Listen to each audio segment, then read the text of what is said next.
Yeah, we're going to talk soccer and we're going to talk a little bit of golf here. Let's talk about this name.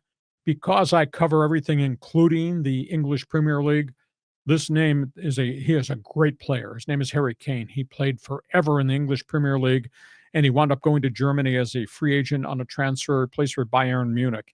It's been struggle. It's a different culture. It's not quite what he thought it would be. There are rumors out there Harry Kane may ask for his early release from Bayern Munich, leave Bungalisa, and maybe go back to the EPL. That would set up a bidding war of enormous proportions. He's a really good player. The current modern-day player, it's been a terrible year at Manchester City. I mean, they had a couple of years run with the guy out of Norway, Earling Haaland. He's now gone for the rest of the year. Severe high ankle sprain. He scored 30 goals this year. He's been hurt all year. Whole team has been hurt. But he is now gone. And that's a big setback for Manchester City. PGA Golf. Rory McIlroy maintains he'll be ready to go to Augusta next week. He's not playing this week at the Valero Open in San Antonio, which is the tune-up for the Masters. He's being treated for elbow problems. Elbow problems, right arm, it's really plagued him, hasn't played very consistently. I'm led to believe there may have been an injection, a cortisone injection in the elbow. That takes a couple of weeks to come back from, but he's out. And this story in Argentina is just the dimensions and depths of the story are just horrible. Legendary star Diego Maradona passed away at age 60. Enormous health problems. His body had fallen apart. One of the greatest South American soccer players of all time, but there was an enormous history of lifestyle, drug abuse, alcohol abuse, etc. 7 of the medical people who were involved with emergency surgeries for Diego Maradona. He had blood clot area.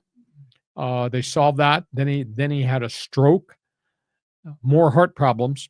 7 medical people being sued for homicide for mistreatment of Maradona.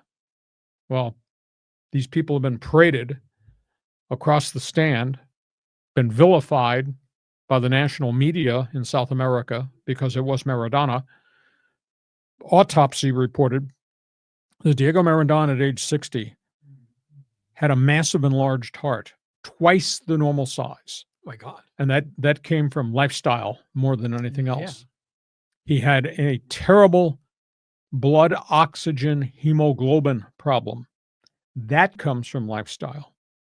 There were no drugs in his system at that point, but he had a history of tremendous abuse. And he had, but I think the correct term that I read was critical liver cirrhosis. How he ever got to age 60 is beyond me. But the 7 medical people, from surgeons to personal physicians to hospital people that treated him at the end, are all on trial for, in essence, homicide, a.k.a. murder. No.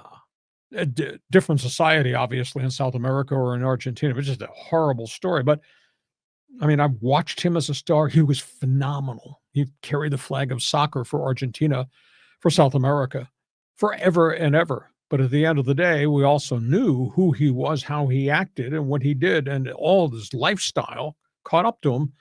And he died at age 60 with a lot of complications.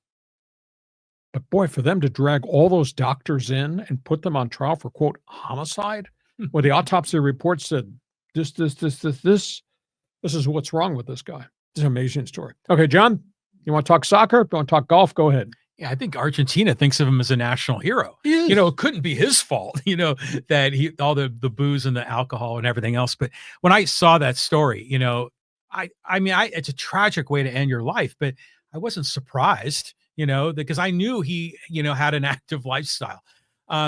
Just a couple other quick comments is, by the way, Harry Kane has got to be one of the funnier sports names out there, right up there with Dick Trickle and a lot of the others. But let's talk of Rory McIlroy for a minute. And I just want to do a little bit of a turn off here.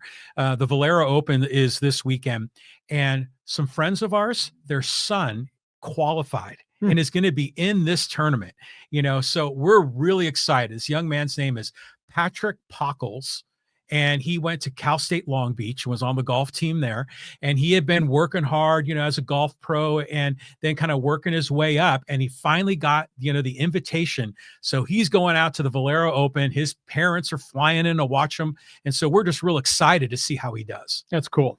That's really cool. And the tour right now is headed to the Masters, and the guys from the LIV will be part of the Masters tournament. Not all of them, but a chunk of them will be there at Augusta. And right now, Scotty Scheffler is rounding into form. Rory's had a good first half start to the year. Unfortunately, Xander Schauffele, because of these rib problems, he's not playing very well at all. He's really behind the power curve. So Scotty Scheffler right now is carrying the flag, and McIlroy is right there with him in terms of this is the next group of stars we think are going to dominate the tour. I'm a big McIlroy fan. But he's been a star for a while. Yeah. I mean, but he went through a drought too. Yeah. He did go through a drought, but he's got to be in his 30s, right? Yes. I mean, yeah.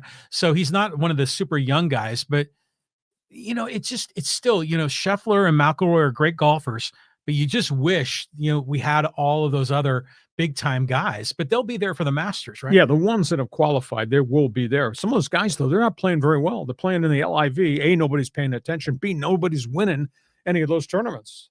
I mean, the Brooks Koepkas and the Dustin Johnsons of the world, they're not doing anything on that tour. By the way, nobody's paying attention. Here, I just dug up a stat this morning. Get this.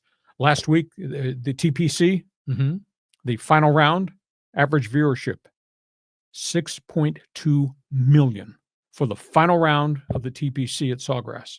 That's not that good. 6.2 million? Is it? Oh, hell yeah. Well, I'm thinking about NFL games. None. That's a whole other world. Sorry. So up here, 6.2 million. Yeah. Right? Final round for the opening tournament in Singapore for LIV. Yeah. 32,000. 30. Oh my God. I thought you were going to say 320,000, which is bad. 32,000. Yeah. 6.2 million. That's unbelievable. I hope those guys, Koepka and those guys, hope you're enjoying money because nobody cares. That's really sad. Well, it just goes back to the point. It's like, how can Live Golf be a sustainable business model? I mean, it's clearly just being funded out of the back pockets of the oil money. Exactly. But it's the fourth year of this. No progress whatsoever in terms of growth, identity. Just I saw those TV numbers. This is the worst I've had. LIV has never had an impact on American TV. And this got to be one of the lowest ratings I've ever seen. Well, just kind of an angle on that is I was talking to my buddy Dennis, and he said, he was asking me about the difference. We have a good sports conversation. He says, "Hey, did you watch that golf event? The one that's like a video game where they play?" And he's talking about that. And Tiger Woods creation. Yeah. And so I'm thinking to myself, we're talking about a video golf tournament with legit golfers. They averaged about 1 million viewers per week. It's concluded its first season. It's gotten mixed reviews, but anyhow. But we're talking about that and not about Live Golf at all. Yeah. And then some of the win has come out of the sales of the PGA. Sure, but not to the tune of the collapsed mast of LIV Golf. I mean, these people are killing the golden goose. I concur. And by the way, merger talks. No progress.